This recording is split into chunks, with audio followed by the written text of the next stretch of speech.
성경 말씀 봅시다. 시편 147편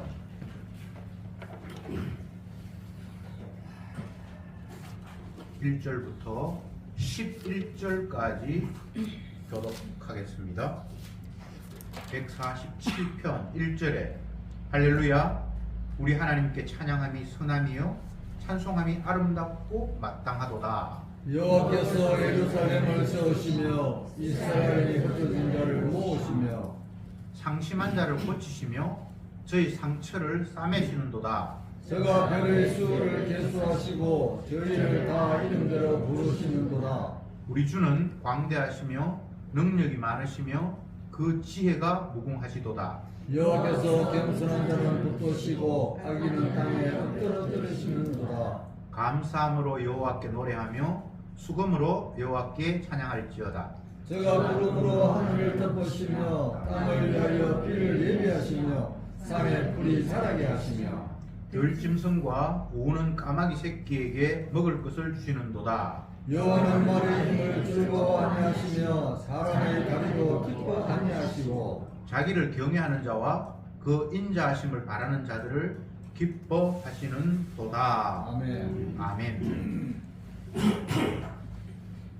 지난주에 보았던 146편 그리고 오늘 말씀 그리고 마지막까지 할렐루야로 시작을 해서 할렐루야로 끝나는 그런 시편들만 뒤에 모아 놓았습니다. 중간에 그런 게 또 하나 있는데 요 뒤편 146, 7, 8, 9, 150 이 5편의 시는 전체 150편의 시편의 결론이다. 이렇게 이해하시면 좋을 것 같은데 모든 행사가 끝이 날 때 종교적인 기독교의 옛날 유대인들이 모든 행사가 마지막 끝날 때에 부르는 찬송을 송령이라고 하는데 끝날 때 부르는 찬송 그런 의미로 이 5편의 시를 아마 뒤에 모아놨던 것 같습니다. 그래서 시작도 할렐루야 끝도 할렐루야 이렇게 되어 있는 것이 특징입니다. 오늘 147편을 보면 20절까지 되어 있는데 세 부분으로 나누어져 있는데 오늘 읽었던 말씀 1절부터 6절까지가 찬양을 촉구하는 1차적인 모습, 그 다음 7절부터 11절까지 또 찬양을 촉구하고 또 마지막에는 또 찬양을 3번 찬양을 촉구하는 식으로 20절이 구성이 되어 있습니다. 오늘은 그 첫 번째, 두 번째까지를 말씀을 살펴보기를 원합니다. 이 시는 뭐 표제도 붙어 있지 않고 작가가 누군지 전혀 알지를 못하는데 본문 속에 나타난 구절들을 통해서 짐작할 수 있는 것은 이스라엘 백성들이 바벨론에 포로 잡혀갔다가 돌아와서 그 과거를 회상하면서 이 시를 지은 것이 아닐까 추정할 수 있는 그런 구절들이 있습니다. 그래서 아마 바벨론 포로 잡혀갔다가 이제 돌아와서 하나님 앞에 이 시를 지은 것이 아닐까 그렇게 생각하고 있습니다.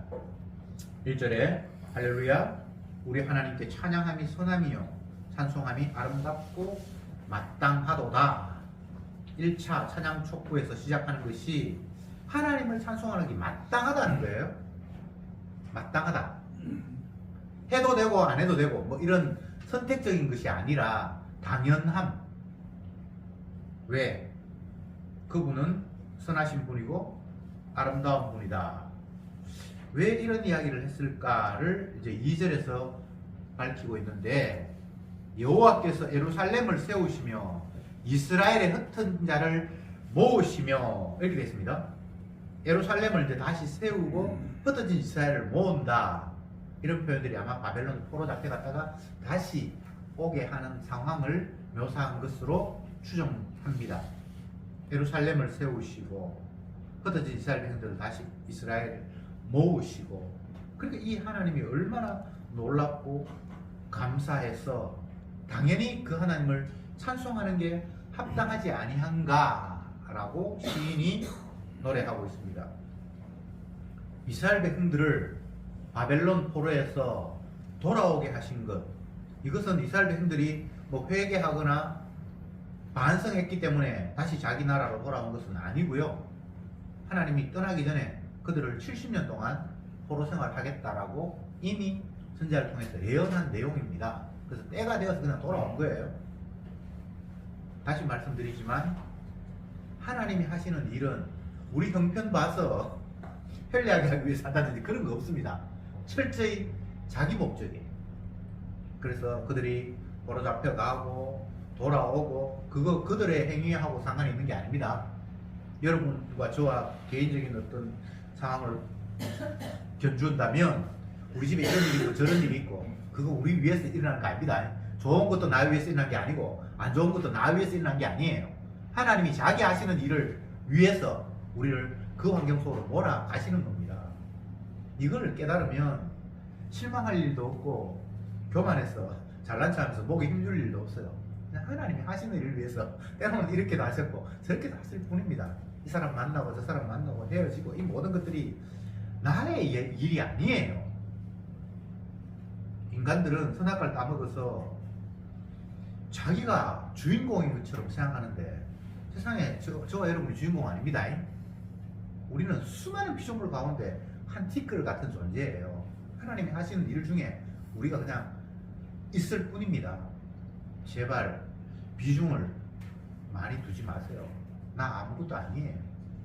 여러분 아무것도 아니에요. 아이고 나는 뭐 많이 배웠는데 배워도 아무것도 아니고요. 못 배워도 아무것도 아니고요. 잘나도 못나도 그건 세상 기준이지. 하나님은 우리를 그냥 지렁이 같은 너의 아고가 그냥 이렇게 보시는 거예요. 지렁이도 대단하지 않습니까? 대단해서 지렁이가 아니고 그냥 아무것도 아니라는 거예요. 바다에 수많은 고기들이 있는데 혹시 그 고기가 몇 마리인 줄 아는 사람이 있을까요? 없을까요?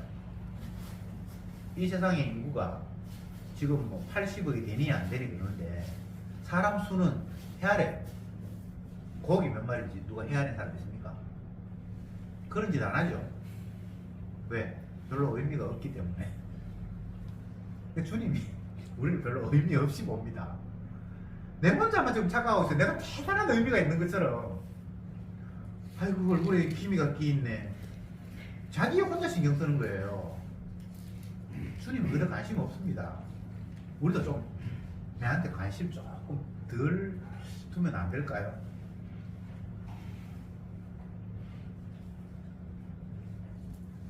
주님을 시인이 찬양하는데 자기 이유가 지금 없어요. 내가 이렇기 때문에 하나님 찬양합니다. 하나님이 이렇게 잘해주셨으니까 내가 찬양합니다. 이런 자기 이유가 여기 없어요. 오로지 하나님이 언약대로 일해 가시니까 하나님이 약속하신 바대로 이루어 가시니까 우리는 그 하나님을 찬송할 수밖에 없잖아요. 이렇게 지금 찬송의 이유가 펼쳐지는 겁니다. 만약 인간의 입장에서 이게 하나님의 일을 위해서 찬송을 할 것인가를 한다면 바벨론에 포로 잡혀 가지 않도록 하시면 더 좋았을 뻔했어요. 70년 동안 가서 남의 나라에서 얼마나 고생했겠습니까? 우리나라는 36년 동안 지배받았는데도 가지도 않고 그 사람들이 통치하는데도 열받아가지고 지금 세월이 한참 지났는데 날마다 그에 대해서 분노하고 있는데 이들은 자기 나라 가지고 뭐 끌려갔잖아요. 그래서 돌아왔는데 이게 지금 찬송할 일입니까? 인간의 입장이 아닙니다. 찬송의 이유는 하나님께서 약속하셨는데 그 약속 지켰네요. 언약대로 시행했네요. 우리는 주님을 찬송할 뿐이네요 라고 이야기를 하고 있지, 내 개인의 호불호를 가지고 나한테 잘해주셨으니까 하나님 고맙습니다 이런 게 성경에는 없습니다. 그렇게 돼버리면 범사에 감사하는 게 안 되잖아요. 안 좋은 일을 당하면 감사가 안 되잖아요. 근데 범사에 감사하거든요. 왜? 언약대로 다 하셨기 때문에. 포로 잡혀 가는 것도 언약, 그래서 그게 찬송해야 되고 다시 돌아오는 것도 내 좋고 나쁘고 아닙니다. 하나님이 약속하셨네요. 어떤 약속을 하셨습니까? 신명기 민수기에 보면 하나님께서 율법을 주시면서 너희들이 이 말씀에 순종하지 않으면 이 땅이 너희를 토해낸다. 그렇게 말씀하셨는데 그들이 순종하지 않아서 땅이 토해내가지고 다른 나라로 간 거예요. 그러니까 그들이 가서 힘들다 말다가 아니라 하나님 약속대로 됐네요 라고 해서 그게 찬양의 이유예요. 그리고 이들이 회개하고 반성해서 돌아온 게 아니고 70년 만에 돌아오라고 얘기했기 때문에 돌아왔어요. 내 잘 돼서 감사한 게 아니고 하나님 약속대로 하셨네요 라고 찬송하고 있다 이 말입니다. 찬송의 이유는 나와 연관이 있는 게 아닙니다. 주님이 자기 약속을 하셨는데 그 약속이 되어가는 모습을 보면서 우리는 참 하나님이 진짜 빈말하시는 하나님이 아니네. 철저히 자기가 약속하신 대로 지키네. 나는 그 주님을 찬송할 수밖에 없어. 이렇게 찬양이 전개되고 있다. 그렇게 이해하시기 바랍니다. 성전을 재건하셨다. 예루살렘을 세우셨다. 다시 세운 건데 이것도 제가 앞 시간에 성전이라는 본문이 나와서 말씀을 드린 기억이 나는데 이스라엘 백성들이 원해서 성전을 세우는 건 아니에요. 성전 자체의 아이디어가 하나님의 아이디어예요. 성막을 모세나 이스라엘 백성들이 우리가 성막을 지어서 하나님하고 여기서 제사 드리고 만나자. 인간에게서 나온 아이디어가 아닙니다. 하나님께서 일방적으로 재료, 규격, 모양까지 싹 다 모세에게 시내산에서 알려주었어요. 그래서 규격, 모양, 재료를 다 하나님께서 알려주신 대로 모세가 재능 있는 사람, 성령에 충만한 사람을 불러서 다 그걸 만들어요. 나중에 솔로몬 성전이 건물로 지어지는데 그것도 하나님께서 다 가르쳐 주신단 말이죠. 그래서 그렇게 지었어요. 인간의 아이디어가 아닙니다. 하나님, 당신은 이런 집 좋아하십니까? 인테리어는 이런 걸로 할까요? 인간들의 아이디어가 전혀 들어가지 않습니다. 주님이 자기 생각으로 이렇게 지어라. 그리고 너희들이 나와서 이렇게 해라. 모든 걸 다 하나님께서 지시하셨습니다. 그래서 성전이 세워졌다가 또 언약대로 부서졌다가 또 다시 세워지고 이 모든 게 주님의 뜻입니다. 왜 세우고 또 무너뜨리고 다시 세우고 하시는가? 그것은 이 땅에 있는 건물 성전은 임시적인 것이고 무언가를 보여주기 위한 모형에 지나지 않기 때문에 이렇게 하시는 거예요. 만약 이 건물이 영원하다면 안 무너뜨리겠죠. 그렇죠? 근데 건물이 영원한 게 아니에요. 그냥 잠시 보여주는 모형과 같은 것이기 때문에 부서졌다가 세워졌다가 이렇게 자유자유로 일어나는 겁니다. 성전을 재건한다는 것도 이미 하나님께서 약속하셨어요. 그것도 약속입니다. 이스라엘 백성 돌아온다는 것도 약속, 재건한다는 것도 약속, 그리고 흩어진 자들을 모은다는 것도 이미 약속되어 있는 내용이에요. 그러니까 약속대로 일하신 주님을 찬송합니다 라고 시인이 노래하고 있습니다. 3절에 상심한 자를 고치시며 저희 상처를 참으시는도다. 이것도 주님의 약속대로 하시는 일이지, 주님께서 내 힘 빠졌는데 힘 주시는구나 고맙다 이런 식으로 받아들일 일이 아닙니다. 병든 자를 치료하시고 눈먼 자를 보게 하시고 저는 자를 사슴처럼 뛰게 하시고, 이 하나님의 약속된 내용이거든요. 그러면 바벨론의 포로로 끌려갔다가 성전이 파괴되었다가 그 상황도 하나님 언약대로 하셨고 다시 돌아오는 것도 하나님 언약대로 하셨으면 앞에 것도 뒤에 것도 인간이 거기에 개입하거나 자기 입장을 거기에 집어넣을 이유는 없다는 겁니다.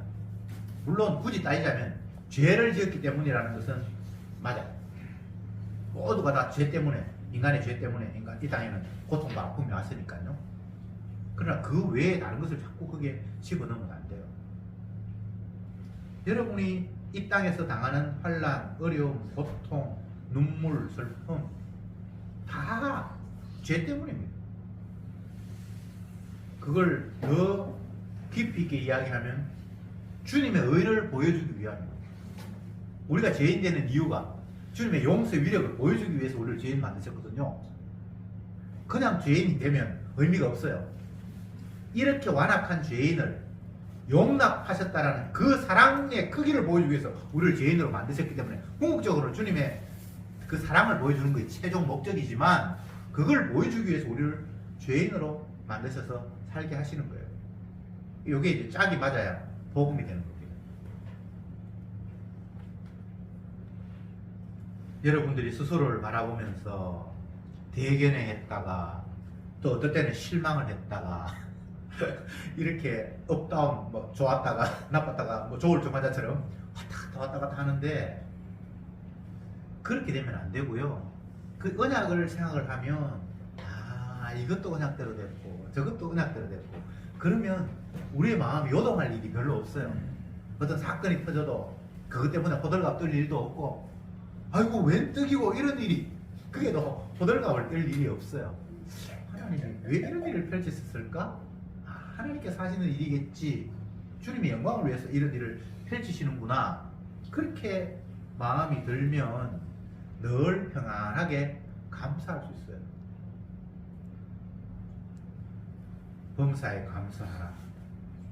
명령 같은데 명령이 아니고 은혜 안에 있으면 그렇게 됩니다. 억지로 불행한 일이 있어. 우리 가정에 아주 안 좋은 일이 있어. 그러니까 주님께서 범사에 감사하라고 했으니까 감사하자 하면서 억지로 감사한 건 봉투 올리고 그런 이야기가 아니고 이것도 주님의 언약을 이루기 위해서 하나님의 영광을 위해서 일으키신 일이구나 생각하면 그냥 감사함으로 받아들일 수 있다 말입니다. 4절에 저가 별의 수요를 계수하시고 저희를 다 이름대로 부르시는도다.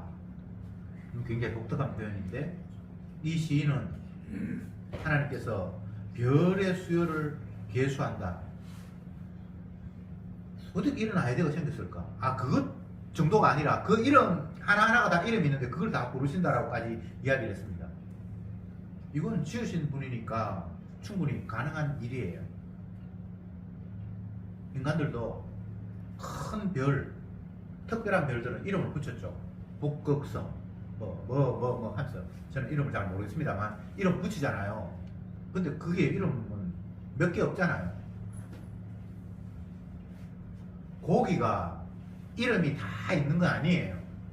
우리가 아는 거는 그 수많은 고기 가운데 일부가 이름 붙어 있어요. 고등어, 칼치, 멸치. 여러분 아는 건 500가지도 안 되죠, 그죠? 바다에는 그거보다 훨씬 더 많아요. 제가 왜 이런 이야기를 하는가 하면 인간은 지 필요에 따라서만 뭔가를 하는데 하나님은 그런 분이 아니에요. 모든 것을 다 알고 계신다는 거예요. 하늘에 별이 몇 개인지 그 이름 하나하나 다 하나님 부르고 하신다는 거예요.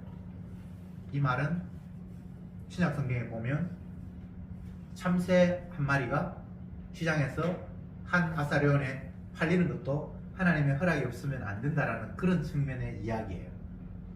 지극히 미미한 일 같은데 그것도 주님께서 오케이 사인이 나야만 되는 것처럼 이 세상에 하늘에 별이 얼마나 많습니까? 그걸 하나님이 다 수를 알고 계시고 그것도 이름 하나하나 다 부르시기 때문에 이렇게 세밀하게 모든 것들을 관찰하시고 주관하시고 이끄시는 하나님인 줄 너희들이 제발 알아야 된다는 거예요. 그래서 그냥 그러면 그 일이 우연히 그런 일이 발생했겠지. 우연이 아니에요. 우연이 아닙니다. 하나님 입장에서는 반드시 그렇게 되어야만 해요.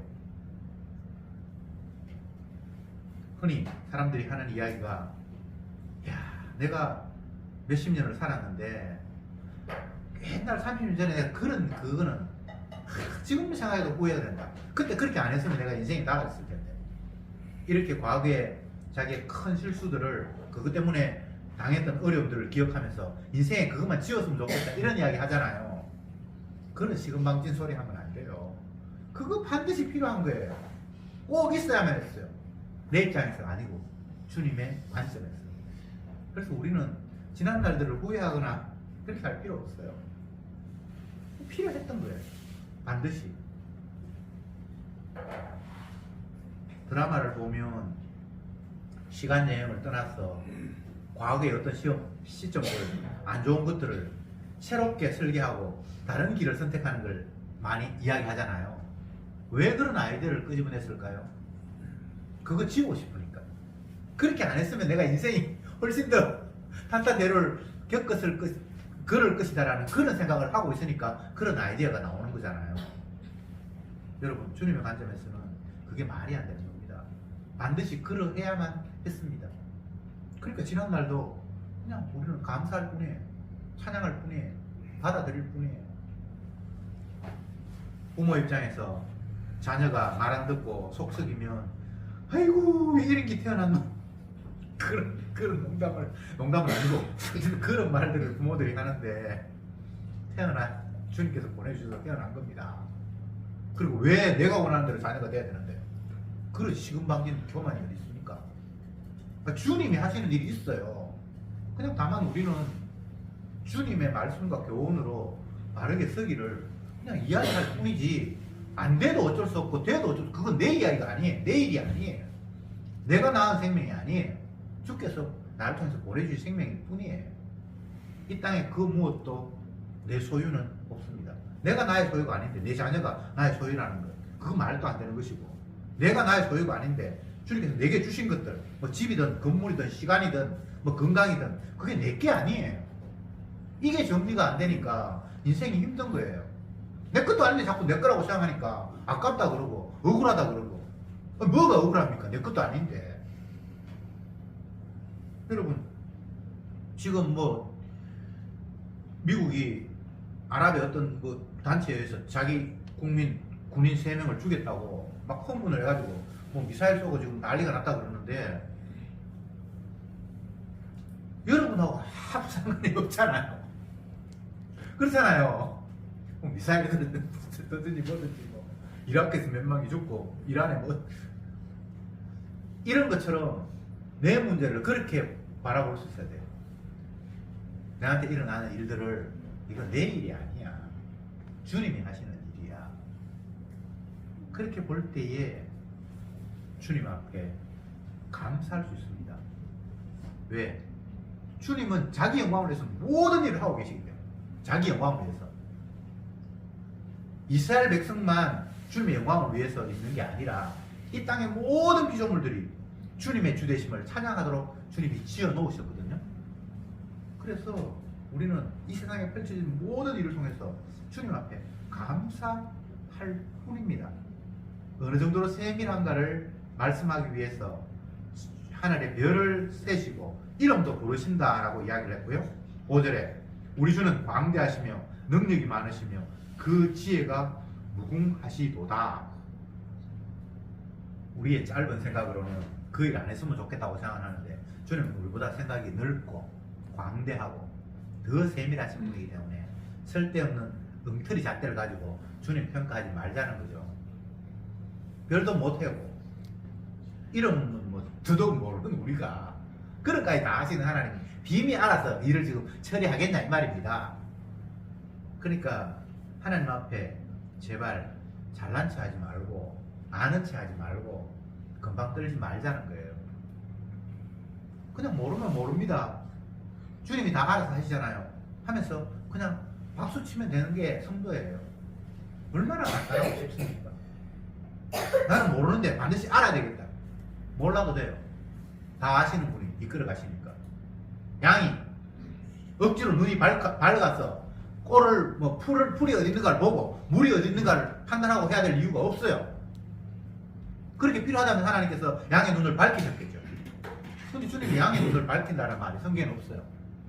너희는 어리석은 양 같았어. 그냥 끝까지 우리는 어리석은 양이에요. 왜? 똑똑한 목자가 옆에 있도록 이런 구도를 하나님이 처음부터 마련을 하셨어요.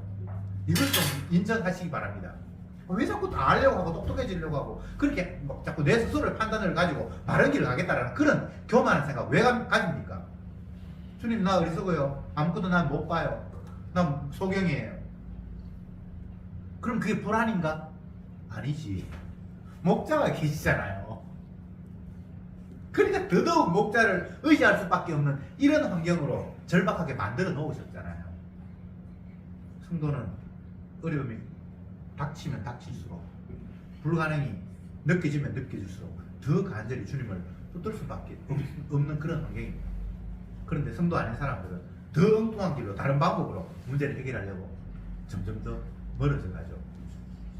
시편에 나타난 많은 시인들, 특히나 다윗 같은 사람들을 보면 어려우면 어려울수록 더욱더 주님 앞에 매달리는 모습을 보죠. 왜? 점점 더 깜깜하고 아무것도 안 보이니까 주님 말고는 다른 대안이 없어요. 근데 그게 사실은 감사한 일이잖아요. 깨닫지 못하니까 주님이 그들을 품고 있는데도 불구하고 잘 모르니까 주님이 극한 환경을 넣으셔서 아 주님 아니면 안 되는구나 라고 주님 앞에 붙들도록 만드는 것. 그래서 주님만 바라보게 하는 것. 그게 얼마나 감사한 일입니까? 7절에 감사함으로 여호와께 노래하며 수금으로 주님을 찬양할지로다. 여기서부터 이제 두 번째 찬양이 나옵니다. 1절부터 6절까지는 첫 번째 찬양이고 이제 두 번째 찬양. 수금을 치고 또 노래하고 이 악기를 동원해서 주님을 찬송하자라고 이야기를 하면서 8절에 저가 구름으로 하늘을 덮으시며 땅을 위하여 비를 예비하시며 산에 풀을 자라게 하시며 들짐승과 우는 까마귀 새끼에게 먹을 것을 주십니다. 여기는 사람이 없죠. 까마귀,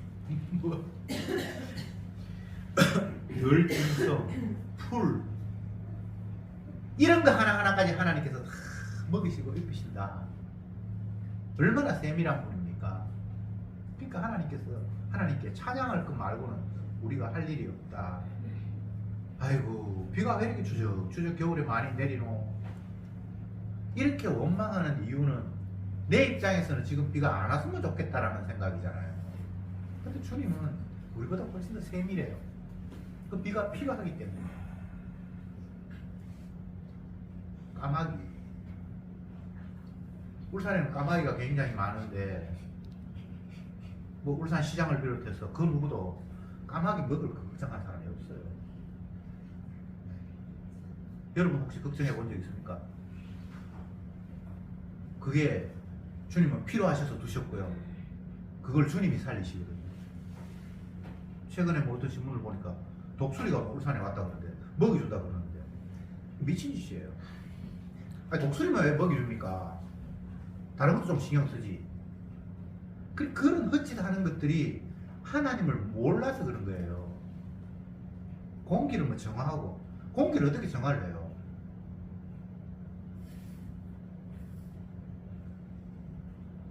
하나님은 모든 것들을 우리가 감히 생각도 못하고 손댈 수 없는 그런 것까지 주님께서 다 주관하고 계신다는 이야기를 지금 시인이 하고 있잖아요.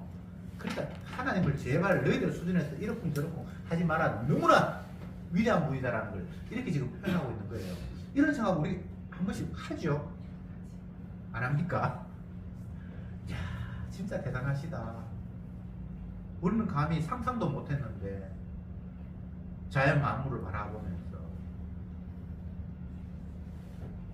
날이 점점 더 포근해져서 제주도에는 2월 달에야 피는 꽃이 1월 말에 피었다고 신문에 났어요. 제가 우리 아파트에서 보니까 벌써 매화가 봉우리가 이제 2월이 됐는데 제가 1월 말이 됐는데 매화가 봉우리가 이렇게 맺혔더라고요. 우리가 이제 매화꽃 필 때 됐는데 꽃피라 이런 거 없어요. 여러분이 꽃을 이뻐하고 사랑하지만 꽃 피는 일에 도움 주는 거 없잖아요. 혹시 뭐 도움 준 적 있습니까? 우리는 아무것도 아니에요. 주님이 하나하나 이 세상의 모든 것들을 다 관장하시면서 지금도 열심히 일하셔서 이 세상에 거대한 수레바퀴를 돌리고 계시는 거예요. 이렇쿵 저렇쿵 뭐가 어쩌네 저쩌네 얼마나 시금방진 일입니까? 아무것도 뭐 알지도 못하면서.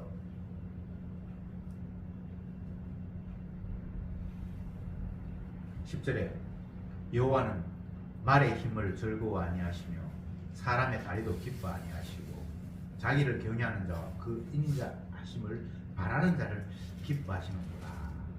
여기에서는 말의 힘, 사람의 다리, 이건 뭔가 인간에게 도움이 될 만한 어떤 것들을 이야기하고 있습니다.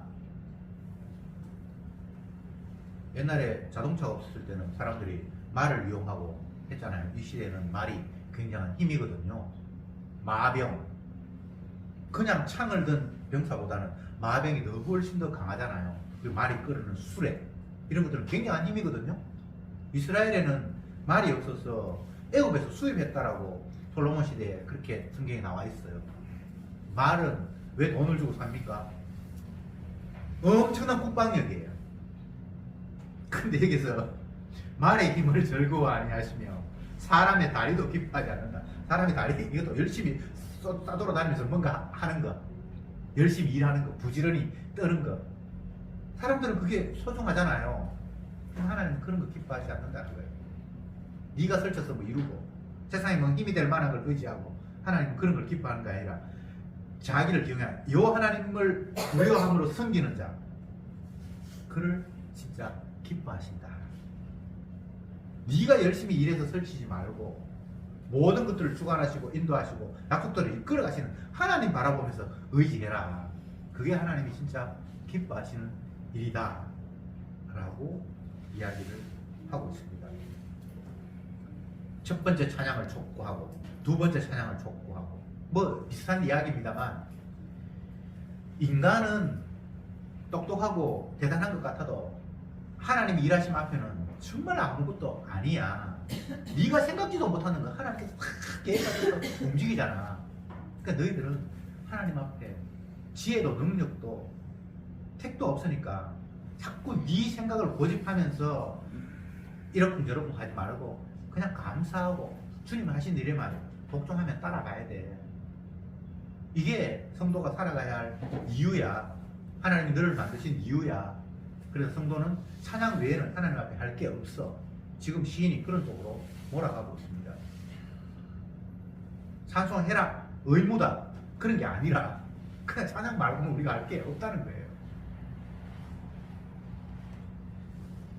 만물이 주에게서 나오고 주로 말미암고 주에게로 돌아간다. 이런 표현을 사도 바울이 여러 서신에서 표현하고 있습니다. 만물이 주에게서 나오고 출발이 이제 주님께서 시작이 됐다는 거예요. 이 땅에 우리가 눈으로 확인하는 것은 다 출발점이 주님이 만들어서 된 거예요. 그 어떤 것도 주로 말미암고,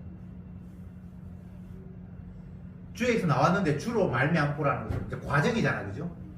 그게 우리 하나님께서 출발한 대로만 있는 게 아니라 뭔가 변화의 과정을 겪잖아요. 그게 주로 말미암고예요. 그리고 마지막 주에게로 돌아간다. 주님이 원하신 대로 결말이 나요. 이 세상에 있는 것은 출발했다가 어떤 과정의 변화를 겪고 마지막 끝이 있어요. 근데 시작도 과정도 끝도 주님으로 말미암음이라는 거잖아요.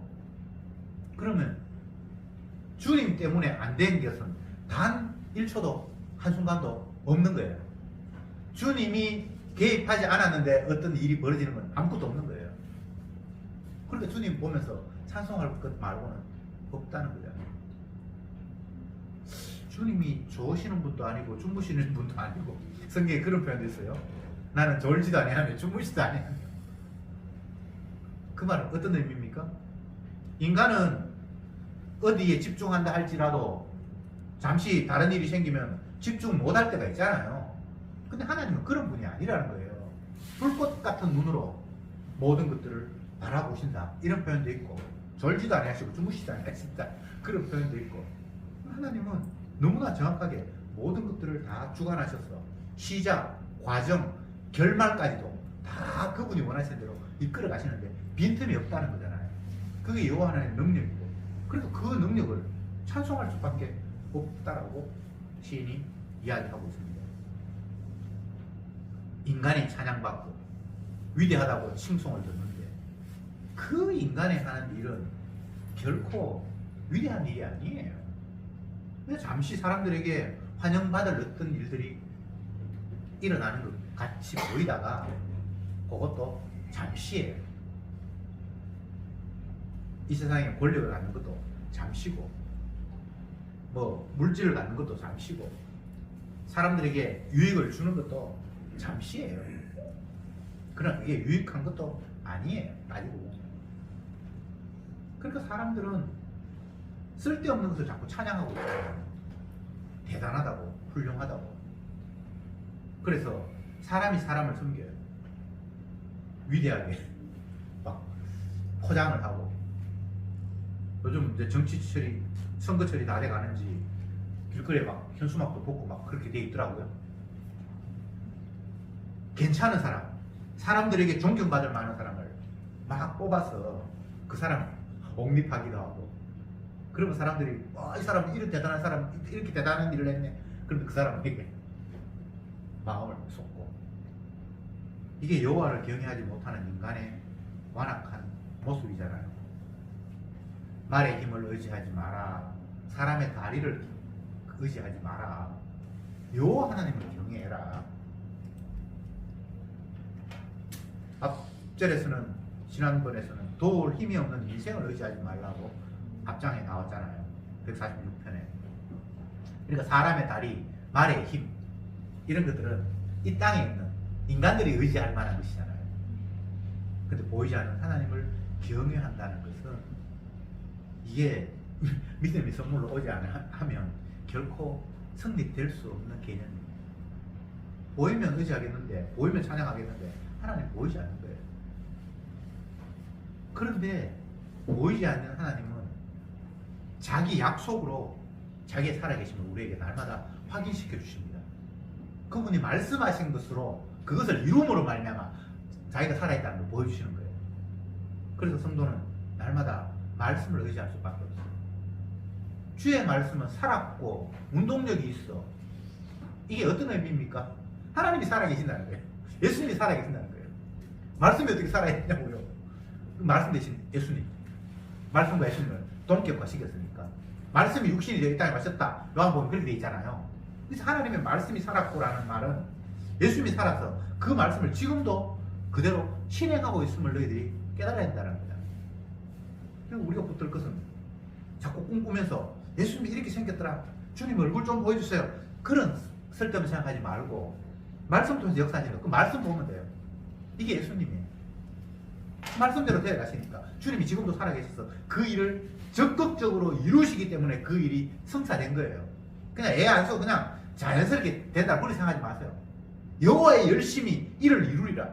주님이 그 일을 이루기 위해서 힘쓰고 애쓰고 계신다는 것을 성도는 깨닫고 그 앞에 감사하고 찬양할 수밖에 없다는 것이 시인이 지금 노래하고 있는 내용입니다. 범사에 이런 주님을 감사하고 찬양할 수 있는 이번 한 주간이 되기를 바랍니다. 기도합시다. 주님, 오늘도 말씀을 통해서 성도가 찬양하는 것이 마땅하다는 사실을 다시 한번 말씀을 통해서 확인했습니다. 눈에 보이는 인간을, 훌륭한 사람을 찬양하기를 원하는 우리들에게 이 땅에 있는 인간들의 다리나 말의 힘은 찬양의 대상이 아니다라고 말씀하셨고, 여호와 하나님을 경외하는 것만이 정말 지혜로운 일이라고 우리에게 알려주셨습니다. 오늘도 말씀을 통해서 모든 일들을 이루어 가시는 그 주님을 볼 줄 알게 하시고 그 주님을 감사하며 찬송할 수 있는 저들이 되게 하옵소서. 예수님의 이름으로 기도드리옵나이다. 아멘.